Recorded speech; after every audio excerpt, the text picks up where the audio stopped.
अभी सिनेरियो आएगा, पेशेंट आएगा, तो आप लोगों ने बताना है उसमें डायग्नोस्टिक और इमेजिंग टेस्ट क्या हो सकती है। फर्स्ट पे जाते हैं।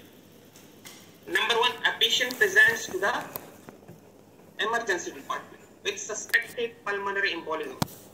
What is the most diagnostic imaging test to confirm the diagnosis? शाबाश, कौन बता सकता है? X-ray chest. X-ray chest. Next, और कोई? CTPA। शाबाश। नेक्स्ट, सीटी चेस्ट सबसे बेस्ट। अच्छा, नेक्स्ट CTPA। ठीक है, नेक्स्ट ऑप्शन पे जाते हैं, सेकंड क्वेश्चन पे। A 55-year-old smoker, सारे क्वेश्चन का आप देखेंगे उसमें ऑप्शन का डायग्नोसिस भी है, आंसर भी उसी के साथ। अगर किसी को डायग्नोसिस थोड़ा पता चल जाए तो आंसर बहुत आसान है। नेक्स्ट पे जाते हैं। 55-year-old smoker patient with chronic productive cough needs evaluation to assess the degree of airway obstruction. EFTs। pulmonary function test। EFT। Excellent। Next, कोई और कह सकता है? EFT। सभी EFTs पे राजी हैं? Pulmonary function tests. Okay, third पे जाते हैं। A patient present with fever and productive cough. A healthcare provider suspects pneumonia and chest X-ray. and initial what should be ordered? Chest X-ray. कोई और? अच्छा, आप ना यहाँ पर जरा इन लोगों का जो सब्जेक्ट बेस्ड नॉलेज टेस्ट कर रहे हैं ये फिलहाल ना करें। अच्छा, आप EMQ पर फोकस रखें, और EMQ अभी जो इन्होंने स्टेम्स बताए यहाँ पे अगर किसी ने सही जवाब दिया तो उसके बोनस पॉइंट्स होंगे। यहाँ पे आपको क्या गलती नजर आ इन स्टेम्स या सिनेरियोस? सर मैं ऐसे सर इसमें ये जो जो है है ना एक मिनट, एक बंदा बोले जी। जी, एक बंदा आपने जो बताया बताया 3-1 ना, तो सिनेरियो वाइनेट जो है या स्टेम्स है, एक हो तो ऑप्शन 3, यानी कि ऑप्शन बहुत कम है। ऑप्शंस कितने थे? चले, एक तो ये पॉइंट हो गया ऑप्शन कि 6 थे, इसके अलावा 6 या 7 थे। इसके अलावा सर एक और गलती मुझे नजर आ रही है इसी स्लाइड के अंदर। जी शबीर साहब, यहाँ पे लीड इन जो है, लीड इन सिनेरियो के साथ ही है। वेरी गुड शबीर साहब ने जो है ना बोनस पॉइंट्स हासिल कर लिए। सर ये चीज मैं आखिर में बताने वाला था कि हमने लीडिंग ऑप्शन दिए सबको। नहीं तो आपने क्यों दिए?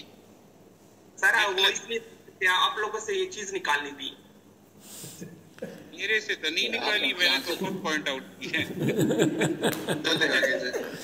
देखिए, आप ना हर एक अपने सिनेरियो में दोबारा से फिर रिपीट नहीं करते। लीड इन आपका ऊपर एक ही दफा आ जाता है, which applies to every STEM और सिनेरियो opinion। तो देखिए, आपने हर एक सिनेरियो में what test is, आप देखिए ये बार बार आपको देना नहीं पड़ता, क्योंकि आप अगर ऑप्शन लिस्ट दिखाएं तो वहां पे होना चाहिए कि सारे ही टेस्ट होने चाहिए वहां पे, और आपका लीड इन बस होना ही चाहिए डायग्नोस्टिक पॉइंट ऑफ व्यू से, क्योंकि आप पूछ रहे हैं समथिंग अबाउट डायग्नोस्टिक्स। तो आप विनियर्ड्स में या सिनेरियोज में बार बार लीड इन्स नहीं देंगे, which makes it confusing ना। आप एक में पूछ रहे हैं what is the most definitive imaging test to confirm the which test is most appropriate, हर एक का लीड इन डिफरेंट जा रहा है। तो ये एक्सटेंडेड मैचिंग क्वेश्चन के कॉन्स्ट्रक्ट को क्वालिफाई नहीं कर, ठीक है?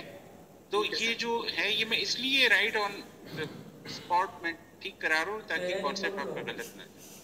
तो ये आपको सिर्फ ऊपर स्टेम से पहले देखिए, इन्होंने एनाटॉमी बताई थी ना, मेरे ख्याल में डॉक्टर सना ने बताई। तो एनाटॉमी में उन्होंने कहा था ना कि लीड इन कहाँ पे आपका आएगा, सिनेरियो से पहले, which applies to all the scenarios, ठीक है? आप सिर्फ सिनेरियो दे देते हो, उसमें कोई लीड इन नहीं। आपका ये बनेगा scenario 1, a patient presents to emergency department with suspected pulmonary embolism, बस बात खत्म। इसके लिए फिर उसने ढूंढना है ऑप्शन। ठीक है। दूसरे का ऐसे होगा 55-year-old smoker patient with COP with a chronic productive cough needs evaluation to assess the degree of airway obstruction। बात ये ऐसे हुए, ठीक है? चलिए नेक्स्ट पे जाते। नेक्स्ट सिनेरियो हमने बेसिक साइंसेस पे बनाया है, structure and anatomy of respiratory system, ठीक है, जो एनाटॉमी के साथ रिलेटेड है। इसके ऑप्शंस पे आते हैं। ऑप्शन में हमने 8 ऑप्शन लिखे हैं, bronchi, trachea, diaphragm, nasal cavity, pleura, larynx, alveoli, epiglottis. याद हुआ सबको? नेक्स्ट पे जाते हैं। For each option, what is the most matching structure of respiratory system? हमारे पास ये stems आ गए.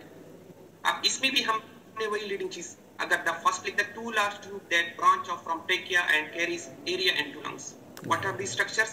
असल में बेसिक साइंस में हमारे साथ मुश्किलात वही हो जाती है कि हम सिनेरियो बहुत कम बना सकते हैं. अगर हम स्ट्रक्चर पे डिस्कस करना चाहते हैं तो ऐसे हम बना सकते हैं MEQs. Second, the tiny air sacs at the end of bronchial with gas exchange between oxygen and carbon. फिर यहाँ पे फिर वही मसला है.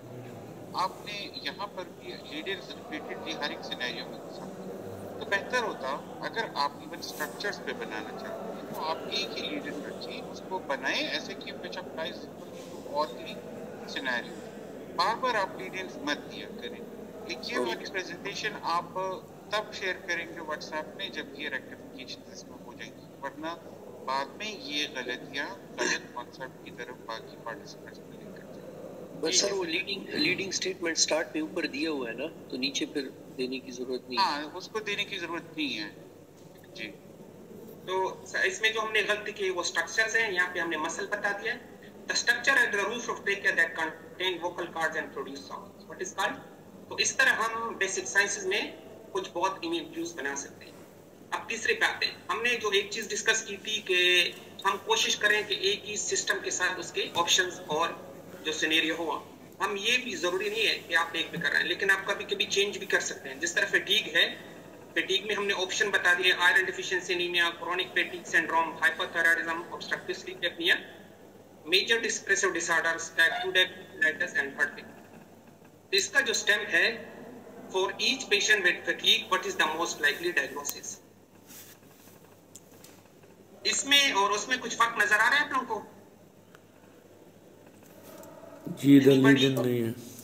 इसमें कॉन्सेप्ट ठीक है. इसमें ऊपर लीड इन में क्वेश्चन मार्क नहीं लगा.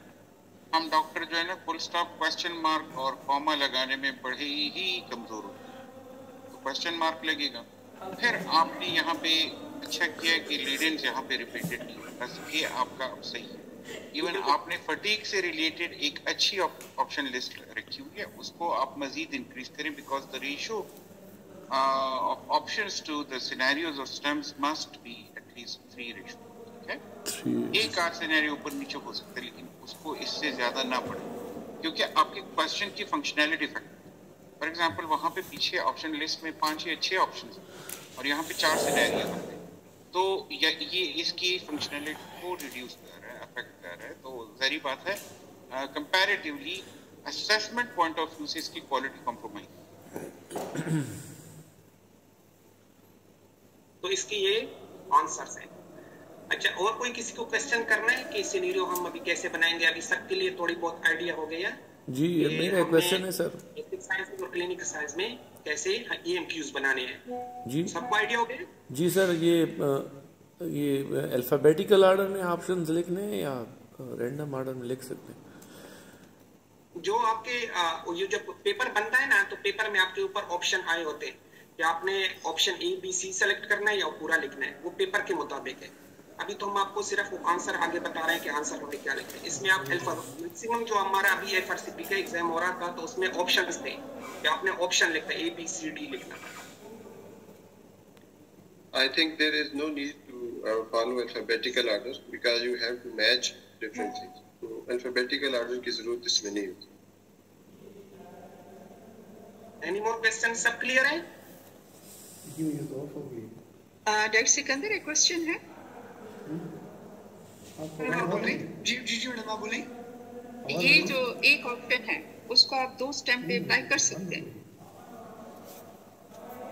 एक ऑप्शन को 2 स्टेम्स पे अप्लाई कर सकते हैं? नहीं, एक ऑप्शन को 2 स्टेम पे अप्लाई नहीं किया जा सकता मैडम.